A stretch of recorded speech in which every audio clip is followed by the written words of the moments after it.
Have you ever felt like you are just spinning an impossible number of plates? Oh, yeah.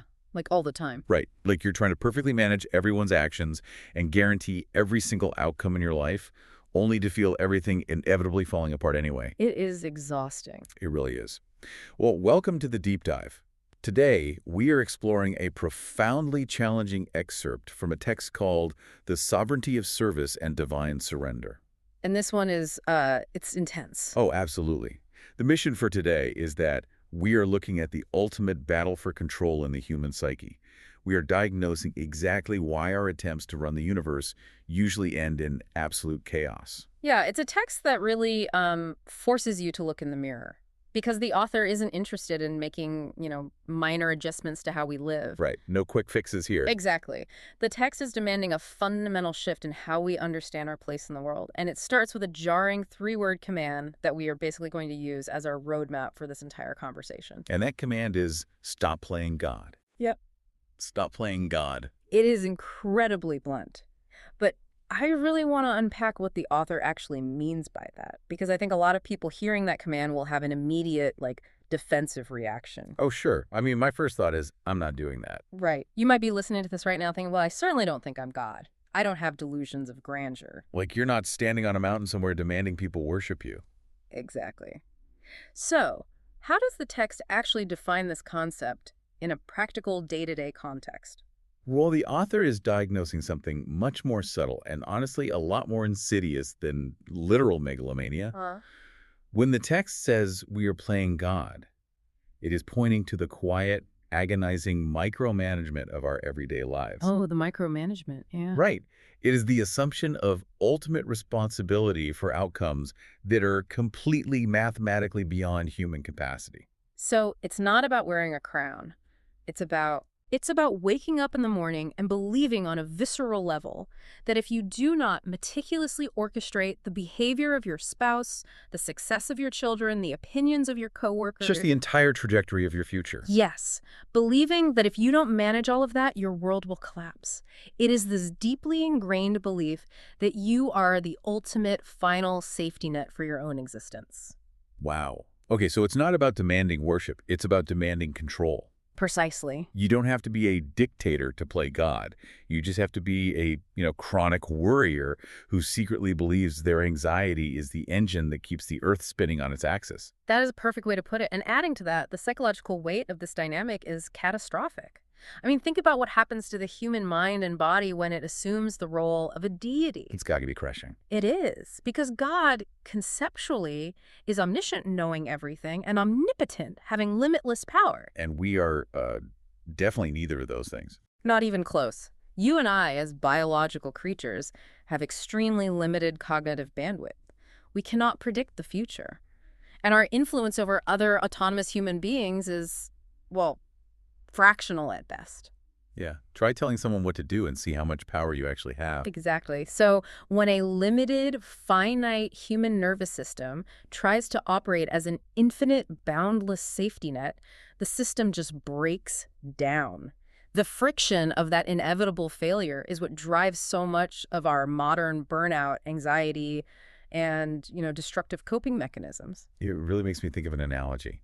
It is like being hired as a junior accountant at a massive corporation. Okay, I like where this is going. But walking into the building on your first day and trying to act as the chief executive officer, the director of human resources, and the head of security all at the exact same time. You would be fired by lunch. Exactly. Of course you are going to completely fail.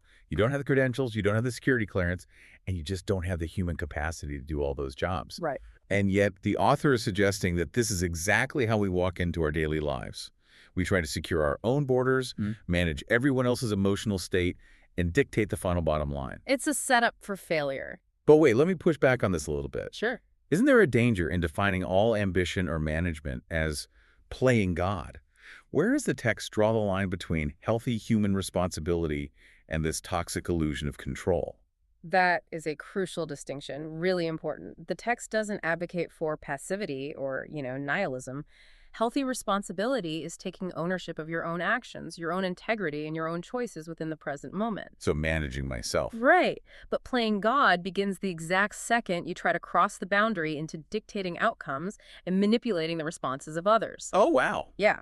Responsibility says, I will communicate my needs clearly. Playing God says, I will maneuver this conversation so that you react exactly the way I want you to. Wow, that hits close to home. One is an exercise of agency, and the other is an attempt at omnipotence.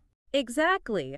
And the author argues that attempting omnipotence is a job we simply weren't built for. Okay, so if the sheer act of trying to control our personal universe is what exhausts us, it forces us into a corner, we have to figure out who is in charge and what our actual job description is supposed to be. Right, because someone has to be in the driver's seat. And the author draws a very hard line in the sand here, presenting a stark, uncompromising scenario.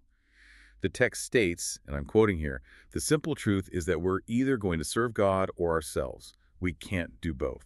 Notice the absolute lack of wiggle room in that phrasing. We cannot do both. It's very absolute. It is. The author allows for zero middle ground and no neutrality. It is the ultimate psychological and spiritual binary. I really want to linger on that uncompromising language because it completely flies in the face of modern culture. Oh, totally. We live in a society that reveres compromise. We love the middle way. We like to think we can, balance our allegiances. We want a little of column A, a little of column B. Exactly. The modern mindset is, I can be deeply spiritual, but I also need to ruthlessly look out for number one. Or we try to blend them into a joint venture, like I am manifesting my own highest good, which ultimately serves the universe. Right. We try to rebrand selfishness. Yeah. But this text cuts right through that illusion and says they are mutually exclusive. Why is the concept of serving oneself positioned as the direct, inescapable opposite of serving God? Well, to understand that, we have to look at how the author implicitly defines serving. Serving, in this context, is about ultimate allegiance. It's about the locus of authority. Okay, so who calls the shots? Exactly. A master dictates reality, sets the rules of engagement, and defines the ultimate goal. If you have two masters and they give conflicting orders, you instantly experience cognitive dissonance. You're torn in half. And the moment you choose one directive over the other, you have revealed who your true master actually is. The framework of this text suggests that divine will and self-will are fundamentally at odds at their very core. Well, divine will is framed around surrender, trust, and a larger connective reality. But our self-will, especially when it's driven by the ego, is rooted in self-preservation, fear, instant gratification, and the desperate hoarding of control. Oh, I see. So they literally can't coexist. Right. You cannot simultaneously surrender control to a higher power and fight tooth and nail to maintain it for yourself. It is a logical and physiological impossibility. You are either bowing the knee or you are fighting for the throne. That makes so much sense. It is like someone trying to walk in two completely different directions at the exact same time. Yes. If you try to step geographically north with your left foot and south with your right foot, the result isn't that you make like a pragmatic 50% progress in both directions. No, you just fall over. Right. Or you tear a muscle and end up paralyzed. Yeah. You are just stuck doing the splits in a tremendous amount of pain, unable to move at all. That is a great visual. And I think that perfectly describes the modern friction so many people feel. We try to balance these allegiances, holding on to our fierce self-reliance while hoping for spiritual peace, and we end up emotionally paralyzed. The text insists this balance is just a total myth. It is a myth, and taking that further, the author anchors this massive philosophical claim by pulling from a highly specific, famous biblical passage. Right, this is where it gets really specific. The text quotes Matthew chapter 6, verse 24. It says, "No one can serve two masters. Either you will hate one and love the other, or you will be devoted to the one and despise the other. You cannot serve both God and money." Wow. By bringing in this specific quote, the author is providing a psychological framework for what actually happens when we try to split our loyalties. The vocabulary in that quote is so intense. Hate and love. Devoted and disguise. It doesn't pull any punches. It really doesn't. The author isn't saying that serving two masters will make you mildly confused or slightly distracted. The text is arguing that split loyalty inevitably metastasizes into active resentment. Yes, active resentment. Why use such extreme emotional extremes to describe this dynamic? Because the friction between survival instincts and spiritual surrender generates massive emotional heat. If your true master is yourself, meaning your primary goal is your own comfort, your own reputation, and your own perceived security. Which, let's be honest, is a lot of us. Oh, absolutely. But if that's your master, and then you are faced with a spiritual directive that requires you to forgive someone who deeply wronged you, or to humble yourself when you desperately want to be proven right, you aren't just going to feel a mild disagreement. You're going to fight it. Right. If self-preservation is your master, you are going to actively resent the call to surrender. You will despise the instruction because it directly threatens your chosen master. It threatens the ego. That makes total sense. It's an existential threat to the ego. Right. If your ego is running the show, an invitation to be humble feels like an invitation to die. Conversely, if your ultimate devotion is to a higher power or a spiritual truth, and your ego tries to drag you back into a petty argument or a destructive habit just to feel a fleeting sense of control, you will despise that selfish impulse. You'll hate it. Yeah, you will hate it because it is pulling you away from the peace you are devoted to. The conflict is inherently violent on an emotional level. And we really need to look at the specific word choice at the very end of that quote, too. The author didn't just end the quote at, "You cannot serve two masters." Right. There's that final clause. The text specifically includes the final sentence, "You cannot serve both God and money." In a broad discussion about playing God and serving the self, why specifically highlight money as the ultimate rival? That is a fascinating pivot in the text. I think it's because money functions as the ultimate, tangible symbol of self-reliance in our modern world. Oh, for sure. It is the physical currency of the ego. Think about what money functionally promises us. It promises that we can buy our way out of inconvenience. It promises that we don't have to depend on the goodwill of anyone else. It's a shield. Exactly. It provides a literal buffer against the unpredictability of life. Serving money is the ultimate manifestation of trying to secure your own personal universe. Like, if I just have enough capital, I don't need faith. Right. If I have enough resources, I can mathematically guarantee my own outcomes. It acts as a behavioral proxy for omnipotence. Oh, wow. A proxy for omnipotence. Yeah. When a person relies entirely on wealth or status or accumulated power as their primary safety net, they are essentially saying, I am the master of my fate. I have secured my own salvation through my resources, and I am insulated from the chaos of the world. But let me ask you this, because I think this is where it gets tricky for people. Okay, go ahead. Does serving a master in the context of this text always mean conscious intellectual worship? Like, are people walking around actively thinking to themselves, I am worshiping my bank account today, or I am bowing down to my own ego? Rarely. I mean, almost never. This text is pointing towards something much deeper than stated theology or conscious philosophy. But what is it pointing to? It is pointing toward functional reliance. It is about where your nervous system goes when the pressure is applied. Right. It's the panic response. Exactly. When a crisis hits, when you lose your job or your relationship hits the rocks or your health is threatened, where do you turn first? What is your immediate reflex for establishing safety? That's the real test. If your reflex is to manipulate the situation, to throw money at it, to aggressively control the people involved, or to numb out, then your functional reliance is on yourself. That is your master. Wow. It is revealed in our crisis behavior, not in what we claim to believe on a good day. That functional reliance is the linchpin of the author's argument. It is about who you ultimately trust to fix the problem.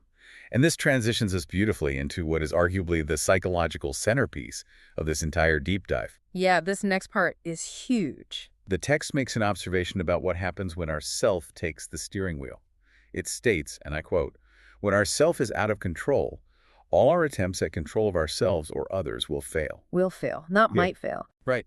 Let's spend some real time exploring this paradox, because on the surface, it seems counterintuitive. Usually when things feel out of control, our instinct is to clamp down harder, to exert more control. Right, you grip the wheel tighter. But the author says the harder an out-of-control self tries to exert authority, the more spectacularly the whole thing implodes. Why does the text argue that this failure is guaranteed? We can look at this through the lens of basic systems theory.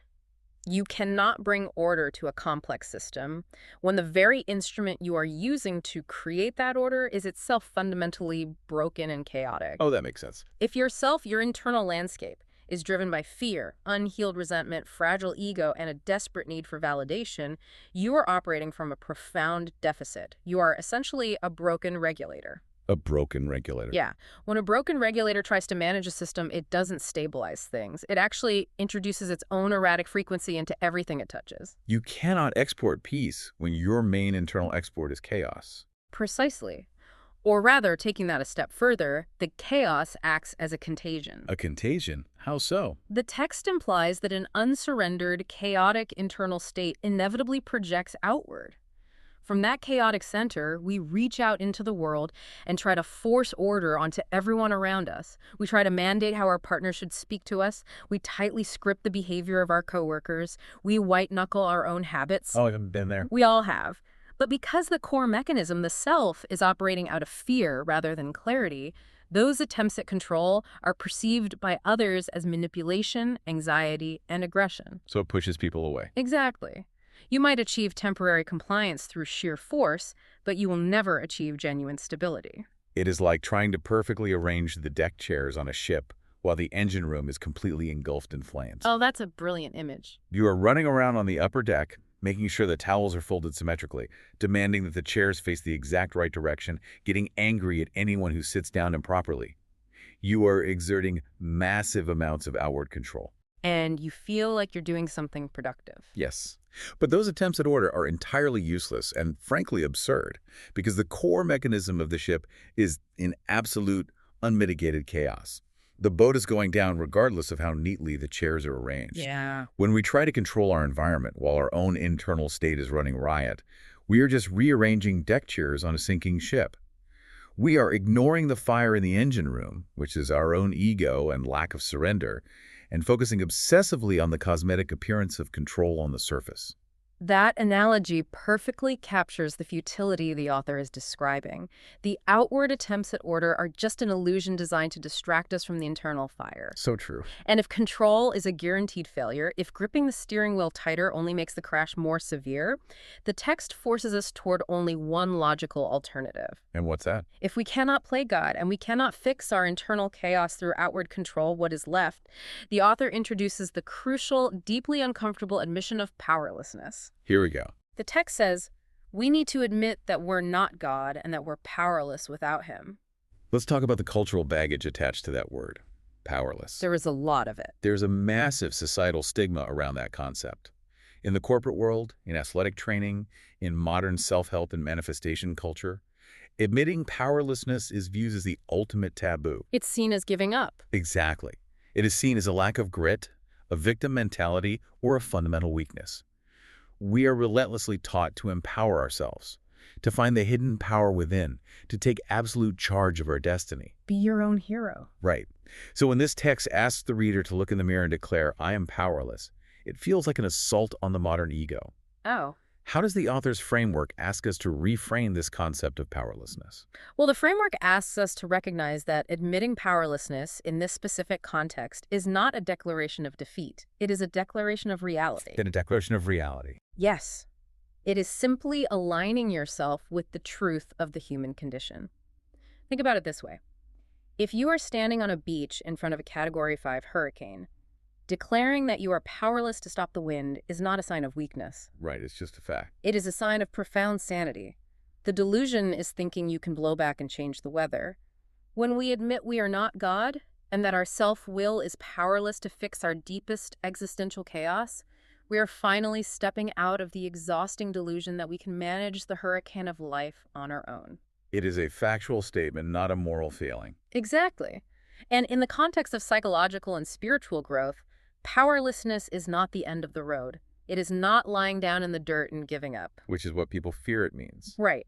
But it's actually the absolute prerequisite for any genuine transformation to begin. It is the key that unlocks the door to a real solution, because it is the moment you stop fighting the reality of your own limitations. I think we really need to emphasize the sheer relief that can come from this admission. Oh, the relief is massive. Think about the energy it takes to maintain an illusion. If you finally accept that you aren't God, you no longer have to bear the crushing responsibilities of God. You can just be human. Yes. You don't have to know how the future is going to unfold. You don't have to fix the deep psychological wounds of everyone you love. You don't have to guarantee the outcome of every risk you take. Which you couldn't do anyway. Exactly. When you finally say, I am powerless over this situation, I am powerless over other people's choices, You are officially resigning from a job you were never qualified to hold in the first place. The burden is instantly lifted. It is the relief of taking off a 60-pound rucksack you've been carrying up a mountain for decades without realizing it. That's a great way to say it. And to you, the listener, thinking about your own life right now, consider how much sheer cognitive and emotional energy you spend every single day trying to prove you aren't powerless over your circumstances. Just burning energy. Think about the mental gymnastics, the sleepless nights staring at the ceiling, the constant, exhausting strategizing you do just to maintain the fragile illusion that you are the one in charge. It's exhausting. What would it feel like to just drop that heavy armor? What would happen if you just exhaled and said, I can't do this, I don't have the power to control this universe? The author suggests it would feel like taking your first real breath in years. But the paradox of powerlessness is that it doesn't just leave you empty and broken. Okay, so it's not just a void. No, the moment you admit you have no power, you are finally in a posture to receive. As long as you are convinced you can do it all yourself, your hands are completely full of your own self-will. Right. You are gripping the steering wheel so tightly your knuckles are white, you literally cannot grasp anything else. Admitting powerlessness isn't just about leaving a void. It is an active process of preparing a space. Preparing a space. I like that. Which brings us to the profound spiritual sequence the text describes next. It says, "Then when we finally emptied ourselves, God will have room to come in and begin his healing work." When we finally emptied ourselves, this introduces a concept we could call spiritual physics. Spiritual physics. In the physical world, two objects cannot occupy the exact same space at the exact same time. If a glass is completely packed with dense mud, you cannot fill it with clean water until you scrape the mud out. Right, there's no room. The author is suggesting that the human heart and mind operate on similar physics. If your internal bandwidth is entirely filled with self, with your ego, your demands, your resentments, your fears, and that desperate white-knuckled grip of control we've been talking about, there is literally no room for anything else to enter. The space is taken. The text implies that the divine, or true healing, does not force its way into a psyche that is fiercely and aggressively guarding its own throne. You have to willingly step down and vacate the seat. The necessity of that emptying is non-negotiable in this framework. However, we have to be extremely precise about what the text means by emptying ourselves, because it can sound quite intimidating. It does. It sounds like losing yourself. Right, but the author is not suggesting we empty ourselves of our personality, our unique talents, our intellect, or our capacity to love. No. It is not about becoming a blank, emotionless robot. Okay, that's a relief. So what are we emptying? We are specifically emptying ourselves of the self-will we defined earlier. We are emptying ourselves of the illusion of control, the pride that insists I know best, and the false masters we have been serving. So emptying the ego, essentially. Yes. When we actively release those specific things, we create a vacuum. And notice the highly specific promise the author attaches to that newly created empty space. God will have room to come in and begin his healing work. That phrasing is incredible, and we really cannot breeze past it. The text does not say, when we have finally emptied ourselves, we will have the clarity to heal ourselves. That is a massive distinction. It really is. It doesn't say, once you let go of your ego, you can finally execute the perfect 10-step self-improvement plan. Because that would just be self-will again. Exactly. We spend so much of our lives trying to be our own doctors. We read the endless stacks of books, we try the optimized morning routines, we attempt to fix our own deep psychological brokenness using our own broken tools. And it never fully works. But the truth presented here places the action of healing entirely, 100%, on a higher power. Our only required action in this entire equation is the emptying. Our job is the surrender. The divine's job is the healing. It completely takes the pressure off the individual. We don't have to figure out the complex formula for our own internal restoration. We just have to clear the room so the healer can actually get to work. The division of labor is incredibly clear, but emptying ourselves can still sound a bit abstract as a concept. True. What does that actually look like? Well, what does that look like on a random Tuesday afternoon when you are completely stressed out, a colleague has just undermined you, and you are tempted to either lash out in anger or run back to a destructive coping mechanism? Yeah. In the moment, how do you do it? In the framework of this text, it looks like a deliberate pause. It looks like recognizing the rising physiological impulse to seize control, the impulse to play God and manage the outcome, and consciously choosing to release it in real time. Catching yourself in the act. Right. It is the internal act of saying, my reflex right now is to manipulate the situation to protect my pride. I am recognizing that fear, and I'm choosing to hand it over. I am emptying myself of the absolute demand to be right, and I am leaving this space open. It is an active, ongoing, sometimes minute-by-minute process of yielding. I really appreciate that you frame it as an ongoing process, because it is not a one-time cinematic event where you declare yourself permanently empty of self-will on a mountaintop and you never struggle with ego again. I wish it were that easy. Right. It is a daily choice to resign from playing God. And to achieve this continuous state of emptiness, the text implies we have to be highly vigilant. We have to do a regular, honest inventory of what is currently taking up space in our mental and emotional bandwidth. And that leads to the final question the text asks. Yes. The text concludes with a deeply personal, penetrating question for the reader. It asks, are there any other masters besides God in your life that you're still trying to serve? That is the final, uncompromising inventory. To really answer that question, we have to broaden the definition of a master beyond the literal and even beyond just the concept of money that was highlighted in the biblical quote earlier. So what else qualifies as a master? Based on everything the author has argued regarding control, self-will, and the sheer impossibility of dual allegiance, a master is anything that ultimately dictates your behavior, your peace of mind, or your sense of security. Anything that has that kind of power over you. Right. It is whatever you reflexively look to for validation, comfort, or salvation when the world feels dangerous. Let's really riff on that, because I think identifying these hidden masters is where the rubber meets the road for the listener. Yeah. What else subtly becomes a master in our modern lives? There are so many. I think a massive, almost universal one. Other people, your peers, your parents, your audience, dictates your mood, alters your choices, and determines your baseline self-worth, then the perception of other people is your master. You are serving their opinions rather than serving truth. Exactly.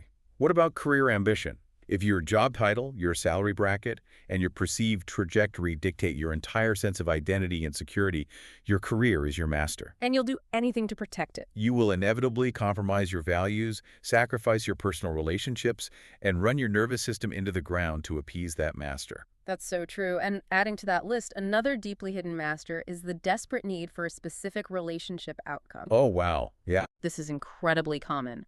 If you fundamentally believe that you cannot be happy, whole, or secure unless a certain person loves you, acts a certain way toward you, or stays in your life, you have made that person, or more accurately, the idea of that person, your master. Because your peace depends on them. Yes, you will manipulate them, you will tolerate unacceptable behavior, or you will lose your own mind trying to control their autonomy, all in desperate service to that idol. Wow, yes. And bringing it back to our earlier point, even the sheer addiction to feeling in charge can become a master in itself. Just the feeling of control. The identity of being the fixer. If you are the person who holds it all together for your family or your company, and you literally cannot lay that identity down without feeling a sense of panic or worthlessness, then the illusion of control is ruling you. It is your master. It all comes back to the contrast the author sets up. The theological and philosophical framework here suggests that divine surrender brings inherent freedom, whereas our own self-will and all these hidden modern masters we create are ultimately cruel taskmasters that bring only psychological bondage. They promise freedom but deliver bondage. Exactly. When you surrender to the reality that you are not in control, the burden is surprisingly light. But when you serve approval, ambition, romantic obsession, or your own ego, the demands literally never stop. They are insatiable. They will demand more and more of your peace, your integrity, and your sanity, and they will offer you nothing but escalating anxiety in return. So we really have to ask ourselves the author's final question with brutal honesty. Who is actually on the throne of your life? Right. Who's calling the shots? The psychological reality presented here is that humans are creatures of devotion. The human heart is wired to serve something. The question is never whether you will serve, but who or what you will serve. That is the ultimate choice. Will you surrender to a reality that allows you to be a finite, imperfect human? Or will you serve the illusion of your own omnipotence, which will ultimately crush you? To you, the listener, visualize your daily life. When the pressure is on, when you're afraid, when you are angry, what are you reflexively devoting yourself to? What's your default setting? Right. And what are you despising as a result? Echoing that intense dynamic we analyzed earlier. If you are devoting yourself to maintaining a flawless image, you are probably despising the vulnerability and honesty that real healing requires. Oh, that's a sharp insight. If you are devoting yourself to controlling your environment, you are probably despising the peace that comes from actually trusting the process. Take an honest inventory. What masters are still hiding in the corners of your psyche, demanding your allegiance? This text takes us on quite a journey. We've moved from recognizing the impossible, exhausting task of playing God a job we are wholly unqualified for and which inevitably burns us out. We definitely covered a lot of ground. We have analyzed the core illusion of trying to control an out-of-control self, realizing that trying to force outward order from a place of internal chaos only multiplies the destruction. Rearranging those deck chairs. Right. We have explored the profound countercultural relief of admitting powerlessness, framing it not as a defeat, but as a necessary, sobering alignment with reality. Dropping the heavy rucksack. And finally, we have seen the author's argument that emptying ourselves of our ego and self-will is the only physical and spiritual way to make room for genuine healing to begin. The author is pointing us toward a transition from bondage to freedom. But the doorway to that freedom is clearly marked surrender. We have to leave our false job descriptions at the door. And as we wrap up this deep dive, we want to leave you with a final thought to mull over. The text explicitly says we have to empty ourselves so that healing can begin. But let's be honest about the human experience. Emptiness is a deeply uncomfortable state. It really is. We hate feeling empty. Nature abhors a vacuum, and so does the human ego. The provocative question for you to explore on your own is this: can you tolerate the profound discomfort of being empty? That's the real challenge. Can you resist the screaming urge to immediately fill that newly vacated space with a brand new illusion of control, a new distraction, or a new master, long enough for genuine healing to actually take root? It takes immense courage to sit in the empty space and simply wait, without trying to manage the outcome. It really does. Well, thank you for joining us on this deep dive into the sovereignty of service and divine surrender. We hope this conversation has given you a new framework for looking at the pressures in your own life. We wish you well as you navigate the delicate, challenging balance of surrender, and we'll catch you next time as we continue to explore the ideas that shape our world.